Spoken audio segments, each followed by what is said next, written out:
Just file for divorce. I don't want the kids." With those harsh words, my husband left the house, leaving behind our 3-year-old twins and our newborn daughter. I had a hunch for some time that he was cheating, but with childcare and work, I had no energy to confront it. "I can't do this anymore," I said. Just then, one of the twins clung to me, saying, "Mommy, we love you." The beloved children looked up at me with worried faces. Despite my anger towards my husband, something snapped in me at that moment. Though, I'll just file it.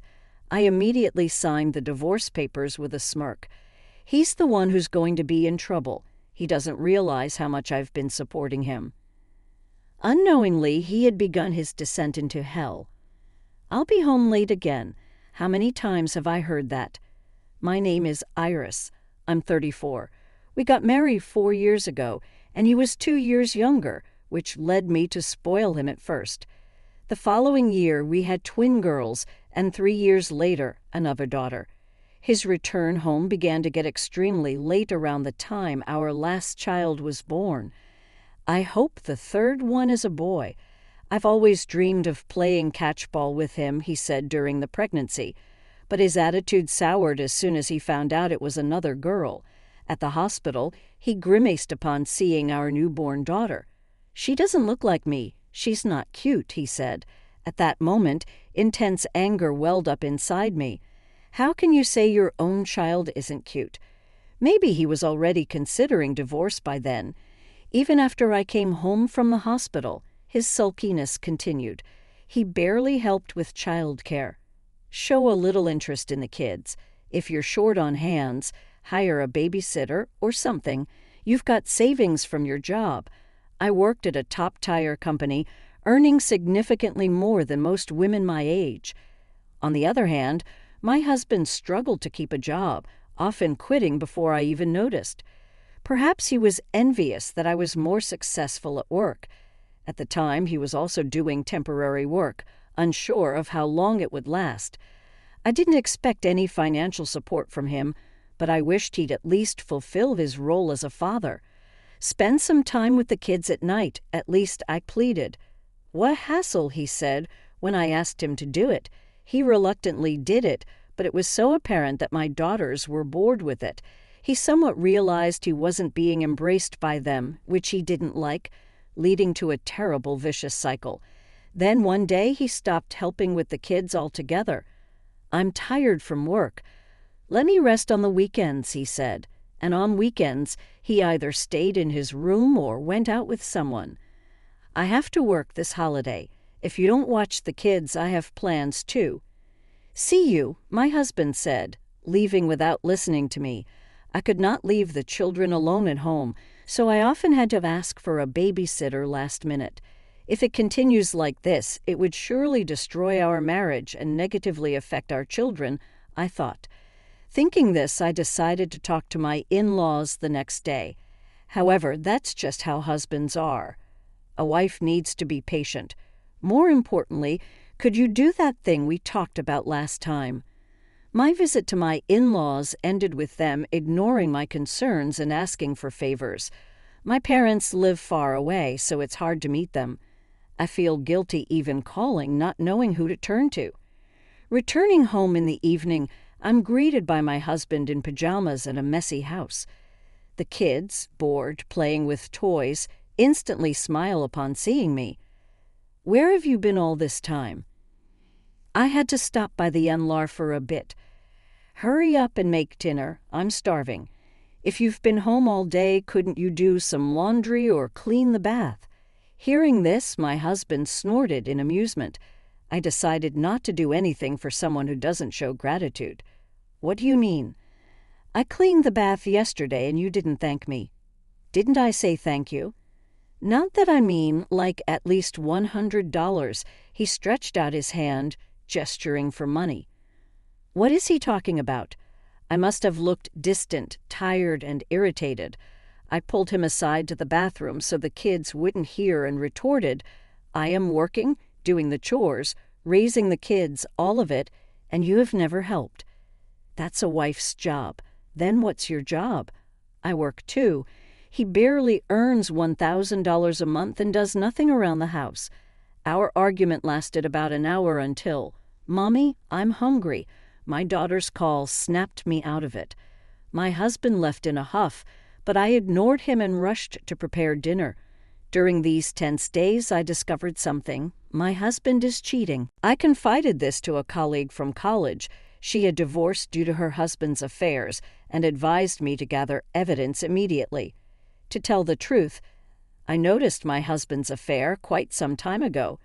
Just before our youngest was born, I noticed a sweet fragrance on him, wearing perfume. When I casually asked my husband just after he got home, he broke into a sweat and started stuttering. In addition to that, he is coming home very late, talking less and less, and his attitude towards children. There were many signs, including the disappearance of intimacy, but what really convinced me was a certain event.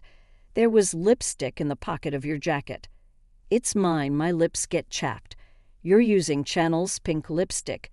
"Maybe it's my mom's," his evasive answer sounded like a lie. Then, as he hurriedly said, "I need a bath, and stripped off his dress shirt on the way to the bathroom, I saw it. What is that? Clearly, there was a hickey in a place usually covered by clothes. I was about to go over to my husband, but I immediately thought better of it and decided to gather evidence first. "Take your time warming up." I smiled sweetly, pretending I hadn't seen anything. The next day, coming home late from overtime, my daughters were already asleep, and the room was wrapped in silence. "We need to talk." Only the dining room light was on, and there he stood, holding a piece of paper. "I can't take this anymore." "Let's get a divorce." "What? Just file for divorce?" "I don't want the kids." Without waiting for my response, he handed me the divorce papers and left. "Mommy," the sound of the door closing woke up the twins, who looked at me worriedly. "It's okay, sorry for waking you, though," I told my daughters. It was clearly not okay. He's reached his limit? That's my line. And what does he mean he doesn't want the kids? Mixed emotions swirled in my head, and I hadn't even noticed the tears streaming down my face. "Mommy, we love you." Sensing something, the girls said just that and hugged me tightly. At that moment, I came to my senses. I can't go on like this. I can't worry these little girls. I realized that as long as I have my children, I'm happy, and this is what I should have done from the start. Though, well, I'll just file it. When I said this with a blown-out look on my face, my daughters smiled, and we all slept soundly that day. The next day, I filed the divorce papers first thing in the morning and called a certain person. "Yes, please go ahead with it. It's my husband who will have trouble." The person on the phone listened to my story and took action. This was something I had considered before. If my husband betrayed me, I would end everything. If that ruins his life, it's none of my business. 3 days later, "Iris, where have you been?" Waiting for me as I returned from work were my in-laws and my husband. My mother-in-law was furious, my father-in-law pale, and my husband seemed clueless, dragged along without understanding the situation. "Have you been waiting at the front door all this time?" "That's kind of creepy." "This is no time for that." "What is this?" My mother-in-law thrust a letter at me. "It's a notice from a lawyer. I can see that much." Her face was tomato red as she raised her voice. "I need to pick up my daughters, so excuse me." Ignoring them, I went inside, but my furious in-laws followed me into the living room, insisting on a discussion. "Why would you suddenly send this?" "I don't understand." "You would understand if you read the letter, wouldn't you?" Using a lawyer, how cowardly. Despite being in the wrong, my mother-in-law's outrage was something else. Mixed with irritation and confusion, I was constantly thinking about how to convey my feelings. Then my husband, who seemed to understand nothing, finally spoke up. "Are you upset because I divorced you? Filing some kind of complaint?" My in-laws looked at him dumbfounded. Of course, he had no idea what I had done for them all this time. "Hey, I didn't hear about any divorce. Is that why this is happening?" Such a useless son. What are you two so anxious for? You've ruined everything. Wait, what are we even talking about? As the conversation between them went nowhere, I watched coldly as my mother-in-law slammed the table. Why did you divorce Iris? Ah, well, my husband clammed up when things got uncomfortable. Since the conversation wasn't going anywhere, I decided to answer for him. He completely failed to fulfill his duties as a husband and father. There you go again. I told you, that's just how men are, right? So you would forgive your husband if he had an affair? What? I froze, clearly not expecting to hear her son had been unfaithful.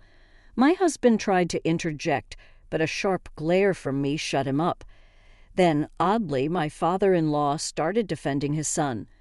A men's affair is just a fling. It's not a problem. This is pointless. Please leave. All further communication will need to go through my lawyer. So what are you talking to a lawyer for now? You're agreeing to the divorce, right?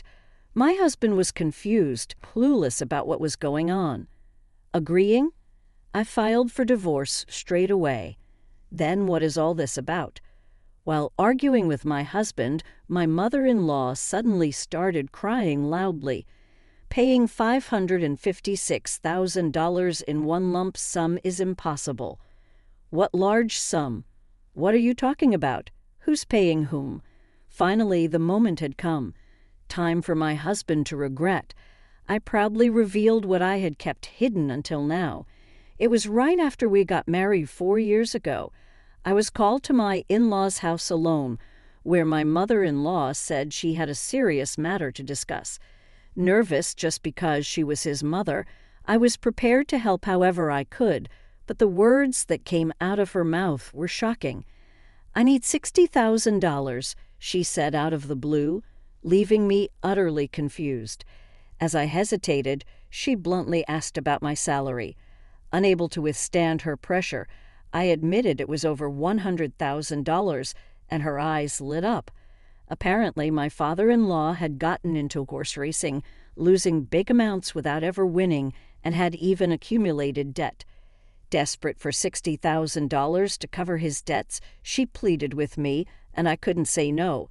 Repeatedly insisting she must pay me back, 4 years passed, and all I got back was just $4,000. There were times when she repaid some, only to borrow again. If I don't do something, I will never be able to collect the full amount. So I hired a lawyer and filed a lump sum claim for the remaining $56,000 in full. My husband's jaw dropped when he heard this, and I almost laughed. But we said we'd pay back little by little. Why suddenly in full? We're no longer family, so I thought I shouldn't hold back. Then my mother-in-law, with a screech like a monkey, turned her fury towards my husband. "It's your fault for cheating, so you should be the one to pay it back." Huh, why should I?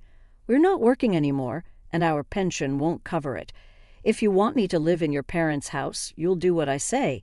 There was no way he could pay back $56,000 in one lump sum, especially since he was unemployed again at the time. I'll live at Kate's place, so I won't pay. That's the name of your affair partner.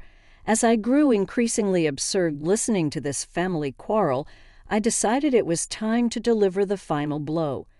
Don't think it ends with $56,000. I'm demanding $20,000 each from you and your affair partner as compensation, plus child support, of course. What? It's only fair. Leaving your children to play around. Where's the proof I cheated? Had he forgotten so quickly about loudly declaring he'd live with Kate? Sighing, I handed him a pile of photos I prepared for this moment. Looking at these made me sick. The photos were from his social media, showing him kissing and embracing his affair partner, definitely a no-go as confirmed by my lawyer. Why do you have these? A quick online search brought up your social media. It's amazing you thought it wouldn't be found. My naive husband had kept posting cheerful photos on a public setting. He probably continued to use social networking sites without knowing how horrible they were. I was surprised that he was doing this, being mechanically inept, but it made it easy for me to gather evidence of his cheating. Even my in-laws were dumbfounded, gaping at him. "Please leave now. It's time to go to daycare. At least don't demand compensation from Kate. What if she runs away? That's not my problem." With no resolution in sight, I forcefully kicked the family out. "Open this, help me." I didn't know about the debt. I could hear my husband yelling through the door for a while. "I'm calling the police." I yelled, and the three of them shrugged and left. A year has passed since then. After paying me the compensation, the affair partner disappeared. Because of this, my ex-husband had to live at his parents' home, where they incessantly demanded he cover the $56,000. He ended up borrowing from shady lenders. While he managed to pay that off quickly, he still owes $20,000 in compensation for the affair and $500 a month in child support. Now he earns his daily wage by doing manual labor from morning to night. The interest on his debt is ballooning, and it might be impossible for him to pay it off in his lifetime. But that's none of my business. "Mommy, we're going to be late." Oops, my daughters are calling me to daycare. They're growing up so healthy and strong. That's